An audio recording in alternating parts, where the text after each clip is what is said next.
हाँ जी बच्चों, welcome back to my channel commerce academy with Amit Kumar. और मैं अमित कुमार आज आपसे बात करने आया हूँ क्लासिफिकेशन ऑफ अकाउंटिंग के बारे में और रूल्स, गोल्डन रूल के बारे में। ध्यान रखें, क्लासिफिकेशन ऑफ अकाउंटिंग और गोल्डन रूल्स के बारे में हम बात करेंगे। और ये वीडियो आप पूरा देखेंगे, पूरा देखने के बाद आपके दिमाग में कोई भी क्लासिफिकेशन ऑफ अकाउंटिंग और गोल्डन रूल्स के बारे में कोई डाउट, कोई कंफ्यूजन नहीं रह जाएगा। लेकिन हाँ, ये वीडियो पूरा देखने के बाद बीच में अपने दिमाग में कोई भी इफ और नहीं लाएंगे। ध्यान से देखेंगे, ये भरोसा रखेंगे कि सर बताएंगे, पूरा बताएंगे। चलिए हम बात करते हैं क्लासिफिकेशन ऑफ अकाउंटिंग के बारे में। देखिए, यह हमारा क्लासिफिकेशन ऑफ अकाउंटिंग को दो पार्ट में डिवाइड किया गया। अभी गोल्डन रूल को ब्रेक करेंगे, है ना। क्लासिफिकेशन ऑफ अकाउंटिंग को दो पार्ट में डिवाइड किया गया। चलिए हम इसे यहाँ से मिटा देते हैं, गोल्डन रूल्स हटा देते हैं, नीचे कर लेंगे, नहीं तो फिर बीच में कुछ कंफ्यूजन रह जाएगा। क्लासिफिकेशन ऑफ अकाउंटिंग को दो पार्ट में डिवाइड किया गया है। फर्स्ट है हमारा पर्सनल अकाउंट और सेकेंड है हमारा इम्पर्सनल अकाउंट, है ना। पर्सनल अकाउंट और इम्पर्सनल अकाउंट। चलिए पहले पर्सनल अकाउंट के बारे में देखेंगे। देखिए डिफिनेशन लिखा हुआ है, personal account or account of person. Personal account और अकाउंट ऑफ पर्सन। पर्सन का मतलब समझ गए, कोई भी व्यक्ति। दुनिया में जितने भी लोग हैं, ऑल टाइप्स ऑफ पीपल, दुनिया में जितने भी लोग हैं सारे लोग, गणेश हो, महेश हो, सुरेश हो, आपका अकाउंट हो, हमारा अकाउंट हो, किसी का भी, कोई भी पर्सन, कोई भी व्यक्ति का अकाउंट हो, सारे को हम क्या बोलेंगे, पर्सनल अकाउंट। दूसरा फॉर्म की बात करते हैं। फॉर्म मतलब संस्था का नाम तो सुने ही होंगे, दुर्गा पूजा समिति ऑर्गेनाइजेशन है। कंपनीज, कोई भी कंपनी, जो भी कंपनी आपके दिमाग में आती है, और जितनी भी कंपनी आपके दिमाग में आती है, सारी कंपनियां, सारा क्या है, पर्सनल अकाउंट है। समझ गए होंगे, पर्सनल अकाउंट और account of person, firm and companies. For example Ganesh, देखिए पर्सन का नाम है गणेश, महेश, सुरेश, रमेश, जो भी आपके दिमाग में आता है, सारे नाम पर्सनल अकाउंट के अंदर आएंगे। ब्रिटानिया कंपनी अकाउंट, हमने एक कंपनी का नाम दिया ब्रिटानिया कंपनी अकाउंट, ये भी पर्सनल अकाउंट है। डाबर कंपनी, ब्रिटानिया कंपनी, जितनी भी कंपनियां आप क्रिएट करेंगे, आपके दिमाग में है, या जितनी भी कंपनियों का नाम आपने देखा है, वो सारा पर्सनल अकाउंट के अंदर आ जाएगा। बैंक अकाउंट पर्सनल अकाउंट है। तो जितना भी आपके दिमाग में आता है, जितने भी लोग हैं, जितने भी पर्सन है, जितनी भी कंपनी है, जिनका अकाउंट है, सारे के अकाउंट को हम क्या बोलेंगे, personal account. Personal account or account of person, याद हो गया होगा आपको, यहाँ ध्यान रखेंगे। पर्सनल अकाउंट और अकाउंट ऑफ, एकदम इजी है, ध्यान रखिए। पर्सनल अकाउंट और account of person, firm and company, हो गया। पर्सनल अकाउंट और account of person, firm and companies. For example Ganesh, Britannia company, bank account, all to all etc। ये हो गया आपका पर्सनल अकाउंट। दूसरा है हमारा गोल्डन रूल की बात करते हैं, इसका रूल्स, पर्सनल अकाउंट का रूल किसका, पर्सनल अकाउंट का। Debit the receiver. अकाउंट में दो ही चीज होता है, डेबिट और क्रेडिट। बच्चे ये डेबिट क्रेडिट क्या होता है, इसकी बात हम लोग आगे करेंगे। बस ये समझिए कि दो बात हमें समझना है, डेबिट और क्रेडिट। कौन सा डेबिट में ट्रांसफर होगा और कौन सा क्रेडिट में ट्रांसफर होगा, ये समझना है।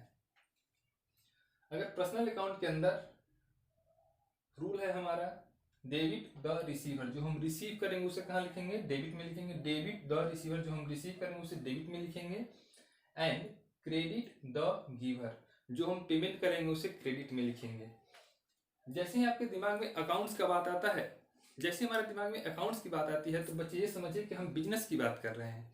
बिजनेस में कुछ भी फ्री में मिलता है क्या, हम घर की बात नहीं कर रहे हैं। घर में तो बहुत सारी चीजें फ्री में मिलते हैं आपको। घर में खाना मिलता है फ्री में, रहने को मिलता है, लेकिन दुकान से आप कुछ भी खरीदने जाएंगे, कुछ भी फ्री में नहीं मिलता। कोई आपको गिफ्ट नहीं करता है दुकान वाला, कोई बिजनेसमैन। जब हम बिजनेस की बात करते हैं, तो जब हम कुछ रिसीव करेंगे तो हमें पेमेंट करना होगा। देखिए यहाँ लिखा है डेबिट में क्या लिखेंगे, डेबिट द रिसीवर। हमने क्या लिखा है यहाँ, ध्यान, चलिए ऐसे कर लेते हैं, debit the receiver, credit the giver. याद हो गया। गोल्डन रूल बहुत इंपॉर्टेंट है, ये हमारा गोल्डन रूल है पर्सनल अकाउंट का। आप समझ गए होंगे कैसे बनेगा, ये हम आपको नेक्स्ट वीडियो में बताएंगे जर्नल एंट्री। अभी आपको सिर्फ रूल याद करना है, पर्सनल अकाउंट के बारे में समझना है, पर्सनल अकाउंट होता क्या है और उसका रूल्स क्या है। पर्सनल अकाउंट समझ गए, पर्सनल अकाउंट क्या होता है और उसका रूल भी समझ गए। Debit the receiver, credit the giver, ध्यान रखना है। अब हम दूसरी बात करते हैं इम्पर्सनल अकाउंट के बारे में। इम्पर्सनल अकाउंट है हमारा सेकंड। देखिए ये आपका फर्स्ट था, देखिए ये है हमारा फर्स्ट और ये है हमारा सेकंड। इम्पर्सनल अकाउंट है ना, इम्पर्सनल अकाउंट। इम्पर्सनल अकाउंट का देखिए डिफिनेशन लिखा हुआ है, जो पर्सनल अकाउंट नहीं है वो इम्पर्सनल अकाउंट है। Account other than personal account, जो अकाउंट पर्सनल अकाउंट नहीं है वो कौन सा है, वो इम्पर्सनल अकाउंट है। जो अकाउंट पर्सनल अकाउंट नहीं है वो कौन सा है, वो इम्पर्सनल अकाउंट है। बच्चों इम्पर्सनल अकाउंट को दो पार्ट में डिवाइड कर दिया गया, एक है हमारा रियल अकाउंट और दूसरा है हमारा नॉमिनल अकाउंट। समझ गए होंगे। इम्पर्सनल अकाउंट का दो पार्ट, रियल अकाउंट और नॉमिनल अकाउंट। मेनली आप ये समझ लीजिए, ये आपका 1 और ये आपका 2 और ये है आपका 3। सेकेंड की बात कर लेते हैं, रियल अकाउंट। रियल अकाउंट में लिखा गया है अकाउंट ऑफ प्रॉपर्टीज, एसेट्स और थिंग्स।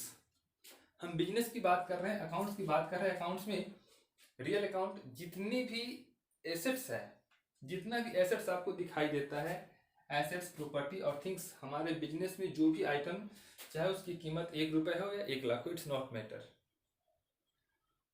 चाहे उसकी कीमत 1 रुपए हो या 1 लाख हो, जितनी भी संपत्ति है, जैसे बच्चों हमारे घर में कुछ संपत्ति होती है ना, जैसे आपका कुछ पर्सनल संपत्ति भी होता है, जैसे आपके पास कुछ संपत्ति, जैसे आपके पास बैग है, पेन है, पेपर है, पेंसिल है, कॉपी है, ये आपकी एसेट्स है। उसी तरह से हमारे बिजनेस में जो एसेट्स आपको दिखाई देती है वो सारा क्या है, रियल अकाउंट के अंदर आता है। अकाउंट ऑफ प्रॉपर्टी, एसेट्स और things, account of property, assets और things. For example cash account, bank account है ना। एग्जांपल में देखिए आपके पास कैश है, कैश है रियल अकाउंट के अंदर आएगा। हमारा बैंक बैलेंस है, हमारे पास कुछ बैंक बैलेंस है, रियल अकाउंट के अंदर आएगा। बिल्डिंग, हमारे पास एक बिल्डिंग है, हमारे पास एक बिल्डिंग है, ये भी हमारा किसके अंदर आएगा, रियल अकाउंट के अंदर आएगा। फर्नीचर आएगा, ईटीसी। जो भी आपके दिमाग में आता है, जो भी संपत्ति आपके दिमाग में आती है, वो सारा संपत्ति रियल अकाउंट के अंदर आएगा। रियल अकाउंट समझ गए। अकाउंट्स ऑफ प्रॉपर्टी, एसेट्स और things, real account. Real account का डिफिनेशन समझ में आ गया। Accounts of property, assets, things, account of property, assets, things, याद हो गया। Accounts of property, assets, things, real account. Personal account क्या था, अकाउंट ऑफ, देखिए पर्सनल अकाउंट क्या था, personal account person form companies. Real account के अंदर क्या है, रियल अकाउंट के अंदर प्रॉपर्टी, एसेट्स, थिंग्स, बस हो गया। तो रियल अकाउंट में जितनी भी संपत्ति आपको दिखाई देती है वो सारा रियल अकाउंट है।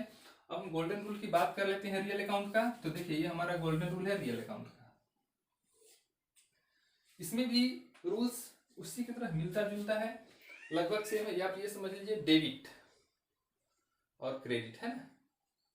डेबिट व्हाट कम्स इन, जो मेरे पास आ गया वो डेबिट में लिखेंगे, जो मेरे पास रिसीव हो गया उसे डेबिट में लिखेंगे, और जो हम पेमेंट कर दिए वो क्रेडिट में लिखेंगे, है ना। Debit what comes in, credit what goes out.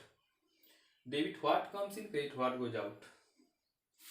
Debit what comes in, credit what, याद हो गया। डेबिट व्हाट कम्स इन, जो मेरे पास आ गया वो debit, credit what goes out, जो मेरे पास से जा रहा है उसे कहाँ लिखेंगे, क्रेडिट में। डेबिट व्हाट कम्स इन, जो मेरे पास आ गया वो debit, credit what goes out, जो मेरे पास से चला गया वो क्रेडिट। समझ में आ गया होगा निश्चित। चलिए दो अकाउंट हमने पढ़ लिया, कौन कौन सा। देखिए ये आपका पहला था पर्सनल अकाउंट और सेकेंड हमने पढ़ लिया आपका रियल अकाउंट। ठीक है, कोई ज्यादा दिमाग लगाने की जरूरत नहीं है, एकदम आसान है। थर्ड है हमारा नॉमिनल अकाउंट। बच्चों जब हम नॉमिनल अकाउंट की बात करते हैं, देखिए नॉमिनल अकाउंट ये थोड़ा अलग है। इनकम, एक्सपेंस, गेन्स, लॉस, यानी रिलेटेड टू ट्रांजेक्शन। मैंने क्या कहा, हमने कह रहा यह ट्रांजेक्शन से रिलेशन रखता है, ये ट्रांजेक्शन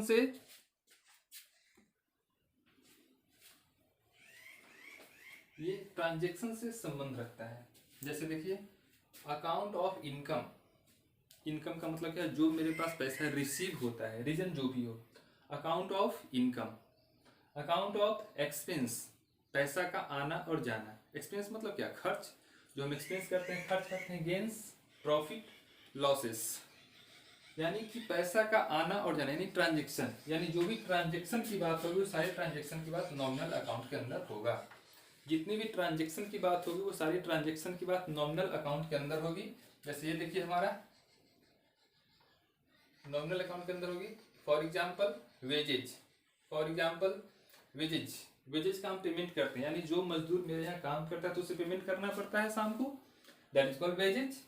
वेजेज का हम पेमेंट करेंगे, मेरे लिए एक्सपेंस है। सैलरी का पेमेंट करेंगे, रेंट का पेमेंट करेंगे, या कहीं से कुछ इनकम होता है, यानी पैसा का आना और जाना, जो भी ट्रांजेक्शन की बातें होंगी वो सारी बात नॉमिनल अकाउंट के अंदर होगी। तो आपको याद हो गया होगा definition, account of income, expense, gains और लॉसेस, है ना। ये सारी बातें किसके अंदर आएगी, नॉमिनल अकाउंट के अंदर। एग्जांपल समझ गए, wages, salary, rent, discount, discount हम डिस्काउंट रिसीव करते हैं, यानी डिस्काउंट लेते हैं और डिस्काउंट देते भी हैं, है ना। जब बिजनेस के अंदर तो दोनों बातें होती है, डिस्काउंट रिसीव करना और डिस्काउंट देना। हम डिस्काउंट लेंगे तो डिस्काउंट देंगे कस्टमर को, डिस्काउंट लेना देना। बैड डेट्स, जो पैसा हमारा रिसीव नहीं हो पाता है बैड डेट्स कहलाता है। बैड डेट्स, जो पैसा डूब गया, जो कस्टमर हमें पैसा नहीं पेमेंट कर पाया, रीजन जो भी हो, बैड डेट्स ईटीसी। ये सारी बातें किसके अंदर आएगी, नॉमिनल अकाउंट के अंदर। समझ गए, नॉमिनल अकाउंट के अंदर कौन सी बात है, account of income, expense, gains और loss. For example wages, salary, rent, discount, bad debts ETC, है ना। और इसका रूल देख लीजिए, इसका रूल थोड़ा अलग है बच्चों। ये देखिए, debit all expense and loss, ध्यान रखेंगे, debit all expense and loss, debit all expense और लॉस, यानी जितना भी पैसा जाने वाली बात होगी वो सारा किसके अंदर आएगा, डेबिट के अंदर आएगा, है ना, डेबिट के अंदर आएगा। Debit all expense and loss, credit all income and gains, जितनी भी इनकम की बात होगी, गेन्स की बात होगी, फायदे की बात होगी, वो सारा नॉमिनल अकाउंट के अंदर आ जाएगा। तो मैं समझता हूं कि समझ गए होंगे आप तीनों रूल्स, क्लासिफिकेशन ऑफ अकाउंटिंग और रूल्स। देखिए एक लगा अकाउंटिंग हो गया, personal account, impersonal account. Personal account single है, पर्सनल अकाउंट क्या है, अकेला है ना। और इन पर्सनल अकाउंट का दो पार्ट है, इन पर्सनल अकाउंट का दो पार्ट है, कौन कौन, रियल अकाउंट और नॉमिनल अकाउंट। पर्सनल अकाउंट का डेफिनेशन याद हो गया होगा, पर्सन फॉर्म, जितने भी लोग का अकाउंट होगा सब पर्सनल अकाउंट। रियल अकाउंट का समझ में आ गया होगा, अकाउंट्स ऑफ प्रॉपर्टीज, एसेट्स और थिंग्स, है ना। अकाउंट ऑफ प्रॉपर्टीज, एसेट्स और थिंग्स रियल अकाउंट हो गया। और ये थर्ड है हमारा नॉमिनल अकाउंट। नॉमिनल अकाउंट के अंदर आता है हमारा nominal account, account of income, expense, gains, loss, है ना। ये डिफिनेशन है नॉमिनल अकाउंट का। For example wages, salary, rent, discount, bad debts etc. अब रूल्स की बात कर लेते हैं, तो आपका 3 रूल हो गया, आप समझ गए होंगे, रूल्स भी 3 हो गया। ये देखिए, ये आपका पहला रूल था बच्चों, गोल्डन रूल, बहुत इंपॉर्टेंट है। ये आपका सेकंड रूल है और ये आपका थर्ड रूल है। पूरा अकाउंट इसी तीनों रूल पे टिका हुआ। ये रूल्स सबसे पहले मोस्ट रूप से आप याद कर लीजिएगा। बिना उस रूल्स के हम अकाउंटिंग नहीं कर पाएंगे, बिना इस रूल्स के हम अकाउंटिंग के बारे में सोच भी नहीं सकते हैं। ये तीनों रूल्स पे नहीं पूरा अकाउंटिंग टिका हुआ है। और इससे पहले भी हम वीडियो बनाए थे, आप देखे होंगे, या नहीं देखे तो मैं इसका लिंक डिस्क्रिप्शन बॉक्स में दे देता हूँ, आप देख लेंगे। और इससे पहले हम अकाउंटिंग के कुछ वर्ड्स के बारे में, अकाउंटिंग वर्ड्स हम आपको परिचय करवाए थे। अकाउंट्स के वर्ड जैसे आप ये समझ लीजिए, कैपिटल क्या होता है, गेन क्या होता है, एसेट्स, है ना। अभी मैंने यहाँ assets, bad debts, discount, salary, rent, wages, इन सारी बातों का चर्चा किया है। इस वर्ड्स के बारे में आपको पहले वाले वीडियो में समझा चुका हूँ, आप वहाँ से देख लेंगे। अगर ना समझ में आए तो एक बार पहले वहाँ देख लेंगे, फिर इस वीडियो को देख लेंगे। और आपको आगे जो आने वाला वीडियो है बहुत इंटरेस्टिंग है बच्चों। ये तो सबसे बोरिंग क्लास था आपके लिए, लेकिन अब जो आपका नेक्स्ट वीडियो आने वाला है जर्नल एंट्री का, उसे ध्यान से देखिएगा। एक बार में जर्नल एंट्री निश्चित रूप से आपको मैं गारंटी देता हूँ समझ में आएगा ही आएगा। जर्नल एंट्री समझ में आएगा ही आएगा, निश्चित रूप से मैं आपको बता देता हूँ। जो नेक्स्ट वीडियो आने वाला बहुत इंटरेस्टिंग आने वाला है। तब तक के लिए बच्चों बाय।